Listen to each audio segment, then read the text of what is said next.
نحمده ونستعينه ونستغفره ونؤمن به ونتوكل عليه ونعوذ بالله من شرور أنفسنا ومن سيئات أعمالنا من يهده الله فلا مضل له ومن يضلله فلا هادي له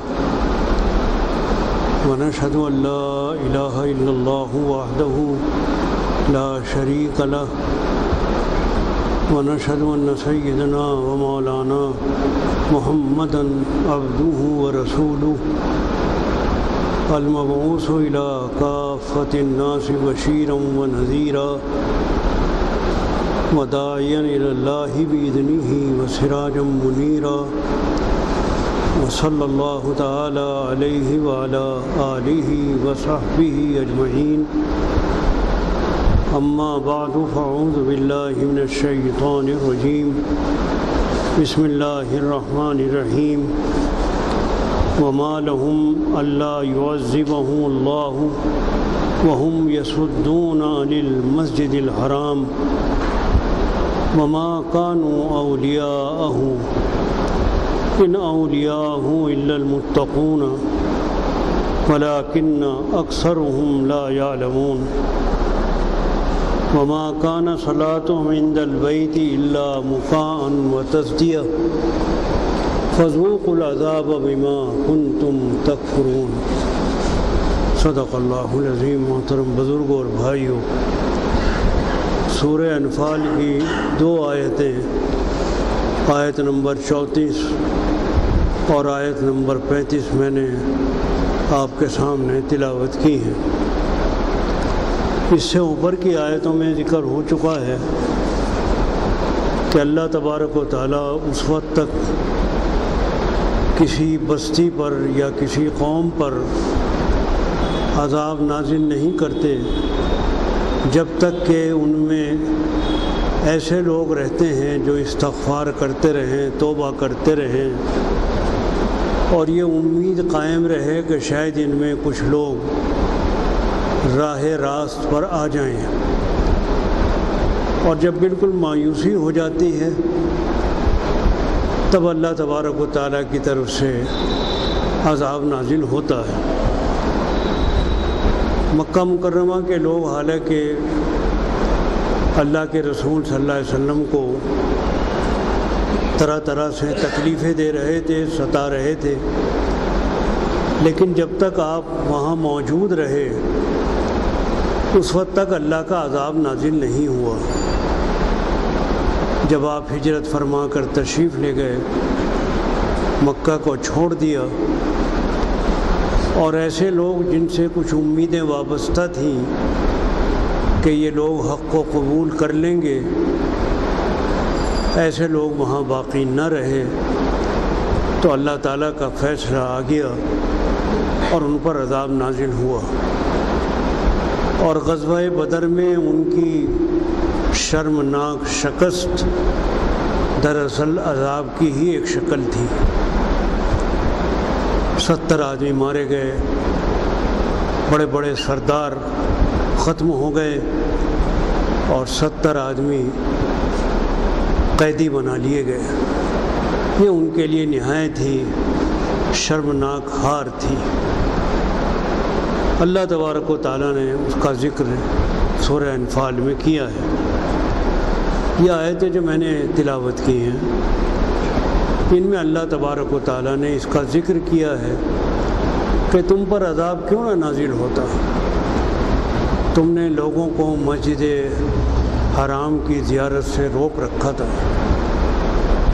تم نے وہاں بدامنی پھیلا رکھی تھی کہ لوگ اللہ کے گھر کی زیارت کے لیے نہیں آ سکتے تھے، تم وہاں نماز پڑھنے سے روکتے تھے، اللہ کی عبادت سے روکتے تھے، اور رہا تمہاری عبادت تو تمہاری عبادت کیا تھی؟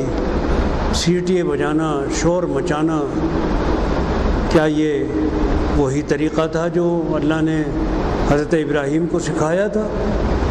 یہ طریقہ تو حضرت ابراہیم کی عبادت کا نہ تھا۔ جبکہ تم لوگ یہ دعویٰ کرتے رہتے ہو کہ ہم حضرت ابراہیم کے طریقے پر ہیں۔ تو ابراہیم کا طریقہ عبادت تو یہ سیٹیاں بجانا، شور مچانا اور ننگے ہو کر طواف کرنا، یہ طریقہ تو ابراہیم کا نہ تھا۔ تو یہ مضمون ہے جو اللہ تعالیٰ نے اس میں بیان فرمایا ہے۔ اس کے ساتھ ایک بہت اہم مسئلہ بھی اللہ تعالیٰ نے اس آیت نمبر 34 میں اس پر روشنی ڈالی ہے، اور اس سے جو مسئلہ استخراج کیا ہے اور مسئلہ اس سے نکلا ہے وہ بڑا اہم مسئلہ ہے۔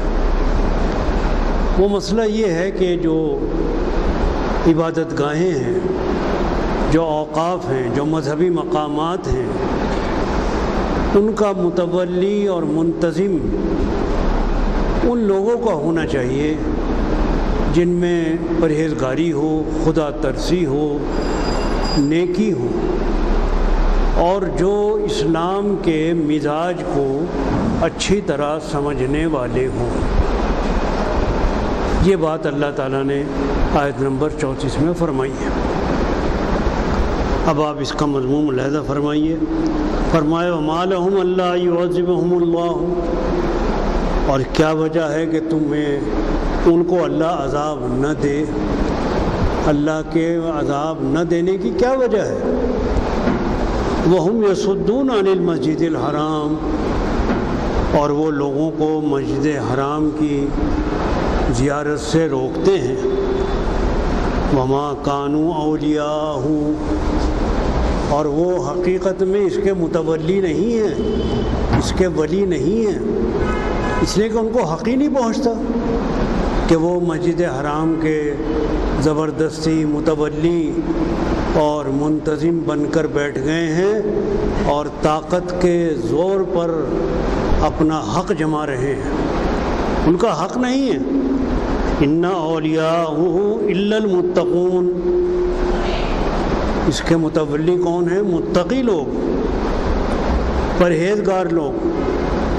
اللہ کی جو عبادت گاہیں ہیں، مذہبی مقامات ہیں، خانقاہیں ہیں، اوقاف ہیں، ان سب کے جو متولی ہیں اور منتظم ہیں، وہ کون لوگ ہونے چاہیے؟ وہ ہونے چاہیے جن میں نیکی ہو، خدا ترسی ہو، پرہیزگاری ہو، امانت داری ہو، دیانت داری ہو، اور وہ اسلام کے طریقے کو سمجھتے ہوں۔ آپ دیکھتے ہیں کہ تقریباً سبھی جگہوں پر، چاہے مسجدیں ہیں، چاہے خانقاہیں ہیں، اور چاہے اوقاف ہیں، ان کے منتظم اور متولی وہ لوگ ہیں کہ جن میں نہ تو پرہیزگاری ہے، نہ دیانت داری ہے، نہ امانت داری ہے، اور نہ وہ اسلام کے طریقوں کا صحیح فہم رکھتے ہیں۔ اسلام کے طریقے کا صحیح فہم رکھنے کے معنی یہ ہے کہ اللہ کے نبی صلی اللہ علیہ وسلم نے عبادت گاہوں کے سلسلے میں جو طریقہ بتایا ہے، جو سکھایا ہے، وہ یہ ہے کہ عبادت گاہیں سادہ، صاف اور مضبوط ہونی چاہیے۔ ان میں مینا کاری اور خوبصورتی کی ضرورت نہیں ہے، سجاوٹ کی ضرورت نہیں ہے، بلکہ زیادہ سجاوٹ اور زیادہ مینا کاری عبادت کے راستے میں رکاوٹ بن جاتی ہے۔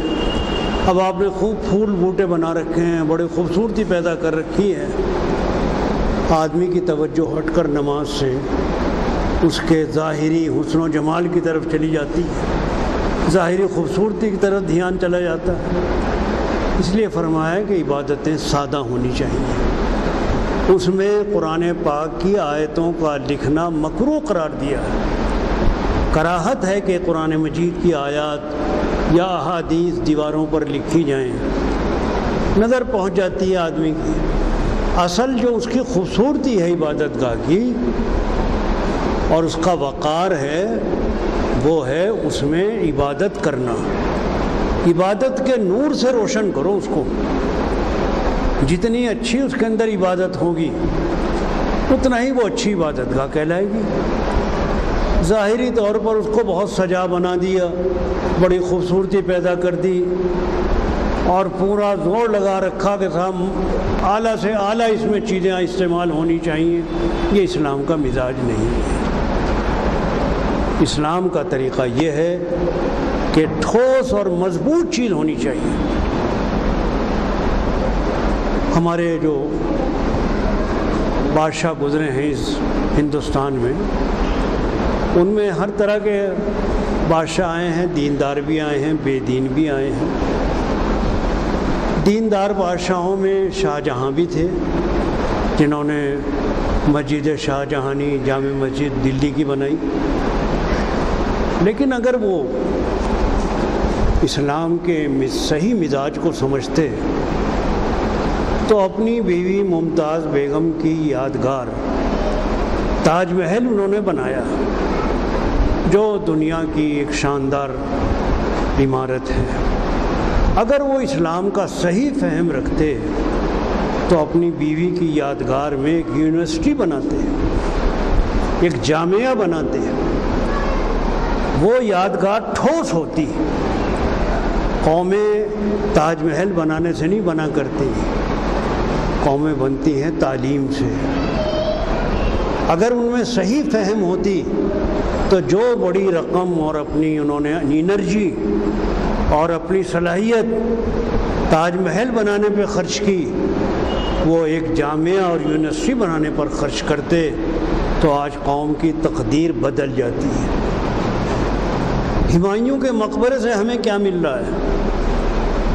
دلی میں جگہ جگہ مقبرے بنے ہوئے ہیں، ایک سے ایک عمارت ہے، اس سے کچھ حاصل نہیں ہوا. حاصل ہوتا اگر مسلمانوں کو تعلیمی میدان میں آگے بڑھایا جاتا. ہمارے دیندار بادشاہوں میں بہت صاحب فہم اورنگزیب عالمگیر گزرے ہیں. بے شک اورنگزیب عالم بھی تھے اور ان میں پرہیزگاری بھی تھی، لیکن اگر ان میں قرآن کی صحیح بصیرت ہوتی تو جیسے انہوں نے قرآن ہاتھ سے لکھ کر اور اس کے ذریعے سے انہوں نے اپنا گزارا کیا ہے، تو عالمگیر کے زمانے میں چھاپا خانہ ایجاد ہو چکا تھا. وہ قرآن کو چھاپ کر اس کی زیادہ اشاعت کر سکتے تھے بجائے ہاتھ سے لکھنے کے. ہاتھ سے لکھنے میں جو وقت خرچ ہوتا ہے اور دیر طلب کام ہے، ظاہر ہے کہ چھپائی کے اندر اس سے بہت کم وقت لگتا ہے. اس میں سینکڑوں قرآن، ہزاروں قرآن پاک چھاپے جا سکتے ہیں. تو قرآن کی اشاعت چھاپے خانے کے ذریعے زیادہ ہو سکتی تھی بجائے ہاتھ سے لکھ کر اشاعت کرنے میں. تو جو گہری بصیرت ہے اور فہم ہے، اگر وہ موجود ہو تو وہ سمجھیں گے کہ قوموں کی تقدیریں بنتی ہیں حالات کا تیور سمجھنے سے اور صحیح وقت پر صحیح قدم اٹھانے سے. اب میں آپ کو بطور مثال، کوئی اعتراض نہیں ہے الحمدللہ، بطور مثال سمجھانے کے لیے عرض کرتا ہوں کہ ہمارے شہر میں بہت خوبصورت عیدگاہ ہے اور ہم لوگ بڑے فخر کے ساتھ کہتے ہیں کہ صاحب ایشیا میں ایسی عیدگاہ نہیں ہے. بے شک بہت خوبصورت ہے، بہت اچھی ہے، لیکن آپ یہ بتائیے ذرا سا دماغ پر زور ڈال کے کہ ایک خوبصورت عیدگاہ جس میں ہم سال میں 2 مرتبہ جاتے ہیں، کیا وہ عیدگاہ قوموں کی تقدیر بدل دیتی ہے؟ وہ ہم اپنی قوت اور اپنی صلاحیت اور اپنا پیسہ جو عیدگاہ پر لگا رہے ہیں، اگر تعلیم گاہ پر لگائیں تو اس سے کتنے بچے پڑھ جائیں گے اور کتنے بچے تعلیم حاصل کر کے ترقی کر جائیں گے. بنیادی چیز یہ ہوتی ہے. اگر ایک بچہ آپ نے IAS بنا دیا، IPS بنا دیا، ایک بچے کو قابل بنا کر آگے بڑھا دیا، ایک بچے کو عالم دین بنا دیا، کسی بھی میدان میں آگے اس کو چلا دیا، وہ آپ کے لیے جو صدقہ جاریہ بنے گا وہ شاندار عمارت آپ کو کچھ دینے والی نہیں ہے۔ تو یہ اصل میں سوچ ہونی چاہیے۔ اب دیکھیے اللہ کے رسول صلی اللہ علیہ وسلم غزوہ بدر اس کا ذکر چل رہا ہے۔ غزوہ بدر میں قید ہو کر آتے ہیں، اللہ کے رسول صلی اللہ علیہ وسلم ان کا فدیہ قرار دیتے ہیں کہ جن کے پاس اپنا فدیہ دینے کو پیسے ہوں تو پیسے دے دیں، اور جن کے پاس اپنا فدیہ دینے کے لیے پیسے نہ ہوں، آپ ان کا فدیہ کیا قرار دیتے ہیں کہ ایک قیدی 10 مسلمان بچوں کو لکھنا پڑھنا سکھا دے تو یہ اس کا فدیہ ہے، آزاد کر دیا جائے گا۔ ایک قیدی 10 مسلمان بچوں کو لکھنا پڑھنا سکھا دے گا تو اس کو آزاد کر دیا جائے گا۔ اب آپ فدیہ کیا قرار دے رہے ہیں؟ ایک بچہ اگر لکھنا پڑھنا سیکھ گیا تو جو فائدہ اس سے حاصل ہوگا وہ اس کی چاکری کرانے سے، خدمت کرانے سے کہ صاحب تم 10 سال خدمت کرو جب آزاد ہوں گے۔ آپ یہ بھی تو کہہ سکتے تھے کہ 10 سال تم مسجد نبوی میں جھاڑو دینا جب تمہیں آزاد کیا جائے گا۔ لیکن آپ نے کتنا صحیح قدم اٹھایا کہ بھائی 10 مسلمان بچوں کو جب تم لکھنا پڑھنا سکھا دو گے، 10 دن میں سکھا دو، 20 دن میں سکھا دو، آزاد ہو جاؤ گے۔ یہ ہے صحیح بصیرت جو آپ نے اپنی امت کو دی ہے۔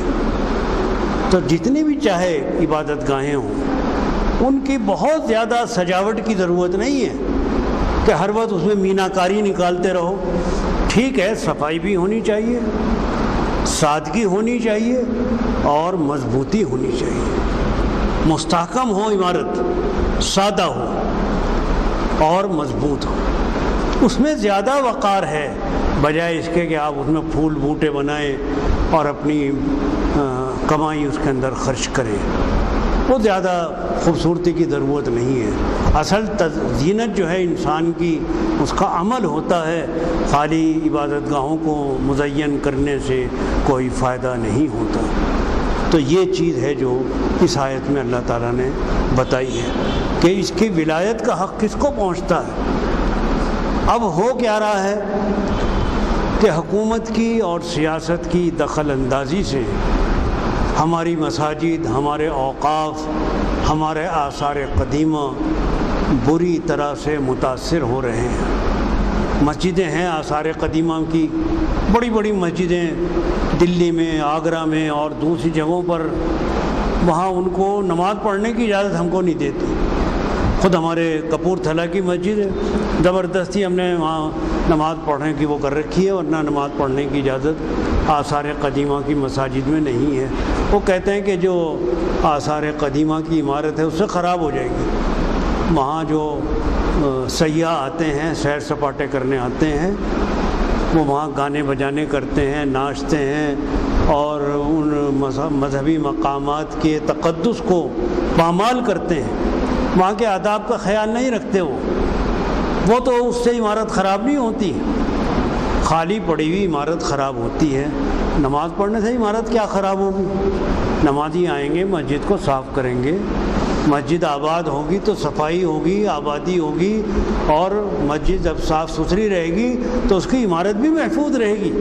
تو عمارت کی حفاظت کا بہانہ بنا کے نماز سے روکا گیا ہے آثار قدیمہ کی مساجد میں، حکومت کی دخل اندازی۔ یہی معاملہ اوقاف کا ہے کہ اوقاف میں حکومت کی دخل اندازی ہے۔ اب ہوتا کیا ہے کہ جب بھی کوئی وقف بنتا ہے، حکومت کے اشاروں پر بنتا ہے، جو ان کے منظور نظر لوگ ہوں گے ان کو لا کر بٹھا دیا جاتا ہے، چاہے بطور چیئرمین ہوں، چاہے بطور ممبر ہوں، چاہے بطور عہدیدار ہوں۔ پہلے دیکھ لیا جاتا ہے تھرمامیٹر لگا کے کہ اس کے اندر کوئی ایمان کا ذرہ تو موجود نہیں ہے۔ اگر خدا نخواستہ ایمان کا ذرہ پایا جائے تو فیل۔ ایسے آدمی کو لاؤ جو برباد کر دے، آباد نہ کرے، جو ہمارے کہنے پر چلے، ہمارے اشارے پر ناچے۔ ایسے لوگوں کو لا کر بٹھایا جاتا ہے۔ اس لیے اگر کوئی اچھا دیانتدار آدمی آ جاتا ہے، تعمیری ذہن رکھنے والا آ جاتا ہے، تو اس کو کسی نہ کسی طرح وہاں سے ہٹا دیا جاتا ہے، اس کو رہنے نہیں دیا جاتا، فوراً دیکھ لیا جاتا اچھا یہ تو کام کا آدمی آ گیا ہے غلطی سے، اس کو نکالو۔ ایسا نہ ہو کہ یہ کوئی اچھا کام کر جائے، ایسے کو لاؤ جو ہمارے مطلب کو۔ تو جتنے بھی اوقاف ہیں، جتنی مساجد ہیں، چاہے محلے کی مسجد ہیں، اب چودھری صاحب ہیں وہ بنیں گے جو مالدار ہیں۔ ہماری نظر انتخاب کیوں جی، اس کی کمیٹی بنا لو، متولی بنا لو، کس پر نظر جائے گی کہ وہ فلاں صاحب جو ہیں وہ مالدار آدمی ہیں، ان کو بناؤ۔ یعنی ہمارا جو معیار ہے انتخاب کا وہ یہ دیکھا جاتا ہے کہ پیسے والا کون ہے، چودھری کون ہے۔ اگر ایک آدمی دیانتدار، امانت دار، اچھا آدمی ہے لیکن وہ پیسے والا نہیں ہے تو ہماری نظر اس پر نہیں جائے گی کہ صاحب یہ تو بیچارہ غریب آدمی ہے۔ یعنی غربت جو ہے ہمارے ہاں وہ کسی آدمی کو آگے آنے نہیں دیتی۔ تو یہ جو انتخاب کا طریقہ چاہے محلے ہیں اور چاہے وہ شہر ہیں، بڑی مسجدیں ہوں، چھوٹی مسجدیں ہوں، عیدگاہیں ہوں، چاہے اوقاف ہوں، تقریباً سب جگہ معاملہ یہی ہوا ہے۔ اور آپ جو کچھ میں عرض کر رہا ہوں وہ آپ کے سامنے ہے، کوئی اس میں آپ دیکھیں گے کہ غلط بات نہیں ہے۔ اتفاق سے کوئی کسی جگہ ٹھیک ٹھاک ہو معاملہ تو اور بات ہے، لیکن قرآن یہ کہتا ہے کہ تمہیں متولی بننے کا حق نہیں ہے۔ متولی بننے کا حق انہی لوگوں کو ہے الا المتقون، جو پرہیزگار ہوں۔ لفظ تقویٰ کے اندر تمام چیزیں آ گئی، یہ ساری کوالٹی جو میں نے عرض کی ہے وہ لفظ تقویٰ کے اندر آ گئی۔ قرآن مجید کے جو الفاظ ہوتے ہیں بڑے جامع اور بڑے مکمل الفاظ ہوتے ہیں، بس لفظ تقویٰ میں سبھی کچھ آ گیا، دیانت بھی آ گئی، امانت بھی آ گئی، صحیح فہم بھی آ گیا، اس میں سبھی کچھ آ گیا۔ وَلَٰكِنَّ أَكْثَرَهُمْ لَا يَعْلَمُونَ، تبصرہ دیکھیے قرآن کا، لیکن اکثر لوگ سمجھتے نہیں، ناسمجھی کا ثبوت دیتے ہیں۔ ہوتا کیا ہے کہ غلط آدمیوں کا آگے آ جاتے ہیں، اور جب وہ آتے ہیں تو پھر وہ اپنی وہی کام کرتے ہیں جو غلط کام ہوگا، پھر بعد میں شکایتیں ہوتی ہیں۔ اب ان کی عبادت پر تبصرہ ہو رہا ہے کہ ان کی عبادت کیا تھی، وَمَا كَانَ صَلَاتُهُمْ عِندَ الْبَيْتِ تھی، اور ان کی نماز یا ان کی عبادت بیت اللہ کے پاس کیا تھی، إِلَّا مُقَاءً وَتَصْدِيَةً، تالیاں بجانا، شور مچانا، جیسا کہ جہالت کا طریقہ تھا اسلام سے پہلے کہ ننگے ہو کے طواف کر رہے ہیں بیت اللہ شریف کا، اور وہاں شور مچا رہے ہیں، سیٹیاں بجا رہے ہیں، جلوس نکل رہے ہیں، یہ ان کی عبادت تھی۔ نہ اس کے اندر آہوزاری تھی، نہ اس کے اندر اللہ کی طرف کوئی رجوع تھا، نہ عبادت کا یہ طریقہ تھا، اور کہتے یہ تھے کہ ہم تو حضرت ابراہیم علیہ السلام کے طریقے پر ہیں۔ کیا حضرت ابراہیم کی عبادت یہی تھی؟ حضرت ابراہیم تو نہایت خشوع اور خضوع کے ساتھ اللہ کی عبادت کرنے والوں میں تھے۔ فرمایا فذوقوا العذاب بما کنتم تکفرون، جو تم نے کفر کیا ہے اور اللہ کے گھر کی توہین کی ہے، اور جو تم نے حرکتیں کی ہیں، اب ان حرکتوں کی وجہ سے اللہ کے عذاب کا مزہ چکھو۔ اور اللہ کے عذاب کا مزہ کیا تھا کہ جو کچھ ان کو بدر میں دیکھنا پڑا کہ تھوڑی سی معمولی سی تعداد مسلمانوں کی جن کے جو بے سر و سامانی کی حالت میں تھے، ان کے ذریعے اللہ تبارک و تعالیٰ نے ایسی زبردست شکست دی ہے کہ یہ سارے عرب میں منہ دکھانے کے قابل نہیں رہے۔ ان کو بڑا زوم تھا اپنے اوپر کہ ہم سارے عرب کے سردار ہیں، اور اتنی زبردست تیاری کے ساتھ آئے تھے اور پورے یقین کے ساتھ آئے تھے کہ ہم تو ان کو مسل کے رکھ دیں گے چیمٹی کی طرح، یہ ہیں کیا۔ لیکن اللہ تبارک و تعالیٰ نے جو منظر دکھایا تو بس یہ کسمسا کے رہ گئے، کچھ کر نہیں سکتے تھے سوائے اس کے کہ روتے رہیں، اور اللہ کے اور کوئی ان کے پاس اس کا علاج نہیں تھا۔ یہ زبردست عذاب اللہ نے ان کو دکھایا۔ تو یہ مسئلے ان دونوں آیتوں میں آپ کے سامنے آئے۔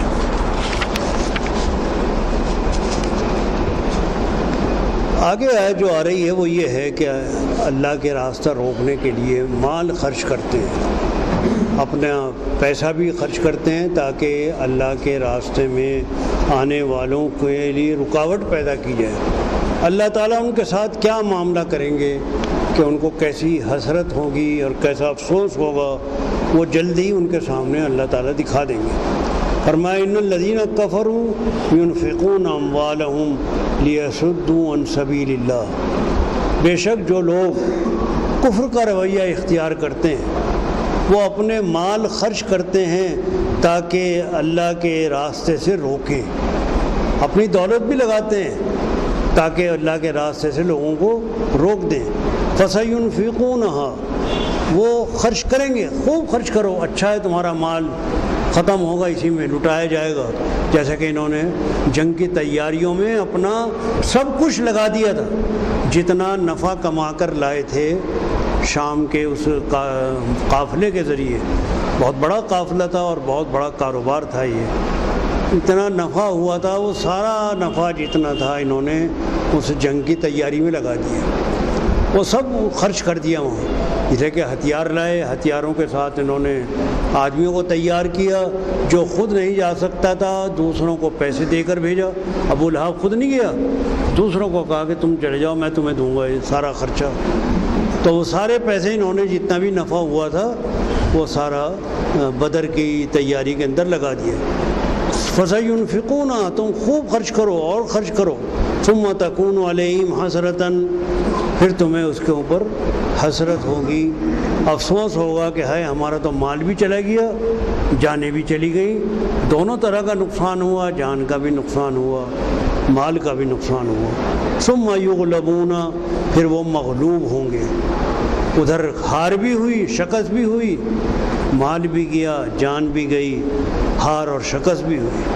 والذین کفروا الی جہنم یحشرون، اب آخرت کا معاملہ کیا ہے کہ اللہ تعالیٰ ان کو جہنم رسید کریں گے، وہاں کا بھی نقصان، دنیا کا بھی نقصان، یعنی ہر طرح سے نقصان ہی نقصان رہا، کوئی فائدہ نہ دنیا میں ہوا اور نہ آخرت میں ہوا۔ اور یہ سب اللہ نے کیوں کیا؟ تاکہ حق اور باطل کو الگ الگ کر کے دکھا دے کہ دیکھو حق یہ ہے اور باطل یہ ہے، سب کے سامنے آ گیا کہ واقعی مسلمان حق پر تھے، اللہ تعالیٰ نے ان کو کامیابی عطا فرمائی، اور یہ غلط تھے، اللہ تعالیٰ نے ان کو ناکام کیا اور شکست سے دوچار کیا۔ تو یہ سارا اللہ تعالیٰ نے ان کے سامنے دودھ کا دودھ اور پانی کا پانی کر کے رکھ دیا۔